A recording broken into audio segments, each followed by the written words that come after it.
It's definitely an honor to go back and play against the alma mater. Mike Loxley was somebody that recruited me. I got the opportunity to play for him. So it's gonna feel good walking back into the stadium, getting back there. I haven't been back there since I graduated, but ultimately, it's all, at the end of the day, it's all about us. We're trying to win a game, and we got to keep it as such. I mentioned that more portal moves late in the spring and whatnot. Can you just talk a little bit of overall how the room is going, and then touch on the two guys who will be here, Reed and Michael? Yeah, so we added Mike Kirch from Thomas More this past portal cycle back in May, and he's come in. He's played a lot of football. Has a lot of production, a lot of catches, a lot of yardage. Has seen a lot, and I always tell people, it doesn't necessarily matter the level of competition. You still have to play a lot of football. And the biggest thing that you have to get accustomed to once you do transfer, if you're a guy that comes from D2, is just the speed of the game. Mm-hmm. Speed of the game, there's a little bit stronger players, a little bit faster players, but once you get acclimated, I think you'll be fine. It took Mike a little bit of time to get used to that, get adjusted to it, and I think he handled it like a professional, and he really attacked it. He understood his weaknesses, he understood where he needed to get better at to be able to be competitive at this level. And I'm proud to see where he's at versus where he's come from. So that's been great. As far as the other two, we have Reed McKeska and Martavius Collins. They were the ones that came in during the December portal when we first got here. To see their maturation process has been well. It's been good to see. Reed was a guy that didn't really get to play much back in the spring due to injury, but he got healthy over summer. I'm working on some mental toughness things, working to get bigger, stronger, faster, all of those things, and just the small details. And that's something that I preach amongst the group as a whole anyway, is, hey, you've got to be able to master the small details before you can get out there and be successful in anything. So what is that? That's taking care of your body. That's being in your training room, taking care of nutrition. What are you doing in strength and conditioning? And also, how are you picking up the offense? How are you studying that? So Reed is somebody that has started to get better with that, and you can see it at the beginning of camp. It kind of looks a little bit different once you get out there.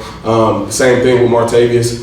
He's a guy that came with me from UTEP, and was in kind of like a small little role there. It was good to see him come and get adjusted to everything. And he's still learning. He's still young. That's the thing. You kind of sometimes us as coaches, we kind of forget certain things sometimes. And he's still a young sophomore. And I'm excited about his future and what he can bring to the table moving forward. And then we've got the three freshmen: Tamez Young, Brock Cool, and Billy Lyons, that have all been coming in and trying to work at it, get better every single day. And their biggest thing is just buying into the culture, and we'll see how things go from there.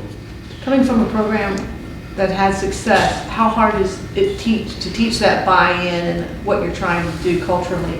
I think ultimately you just got to give the guys something to believe in. I think that players naturally they look for something to hang on to. Look for something to associate themselves with. You just got to give the guys something to believe in.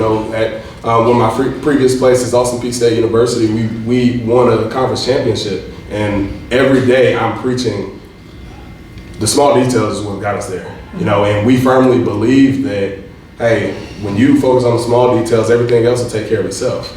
And you really got to buy into that process, and that's something that I try to preach to the guys every single day. Discipline, toughness, and execution. That's what we believe in as a unit, and we try to focus on those things. I firmly believe when you, like I said, when you worry about the little things, you worry about the process, you truly buy into the process, everything else will take care of itself. And that's what I try to give to the guys, just give them something to believe in.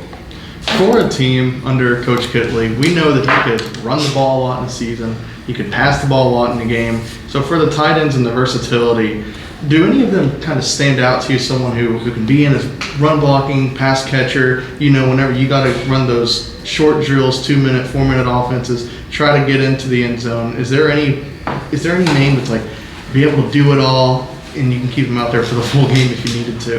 Yeah, I think that the beauty of Coach Kitley's offense when it comes to just situational football, specifically the things that stick out to me is like 2-minute in the game type of stuff. We're a 2-minute offense all the time. We're always going fast, and how that translates to my position, the position that I coach, you've got to be able to do every single thing that the receiver's doing.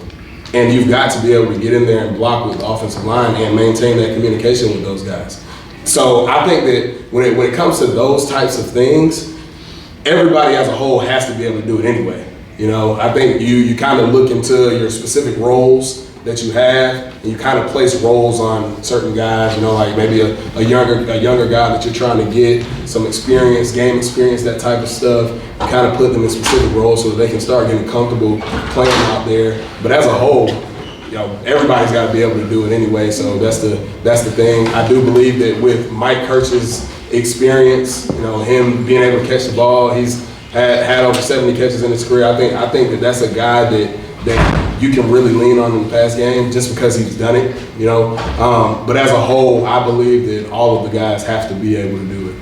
And with this type of offense, I was just wondering, in your time coaching, have you been around a air raid style offense before? And if you haven't, have you had to change any type of coaching style for yourself when it comes to the tight ends? So, I did play my senior season for Cliff Kingsbury at Texas Tech, and Coach Kitley was there as well. So, it's the same air raid style offense, but I think Coach Kitley, what he does, brings a little different element of run game to it. So I've been able to play in it, and I kind of understand what it takes. You've got to be in shape. You've got to make sure that you're getting that conditioning in during practice. By trade of the offense, naturally it's going to happen anyway. But I believe that, with my experiences, the things that I've been around and things that I've seen, ultimately, like I said before, you've got to be able to do it to be a part of this offense. And, with the context that I do have, being able to see those guys as a player, because I played offensive tackle, but seeing all the skill players as a player and seeing all those guys and how they condition themselves,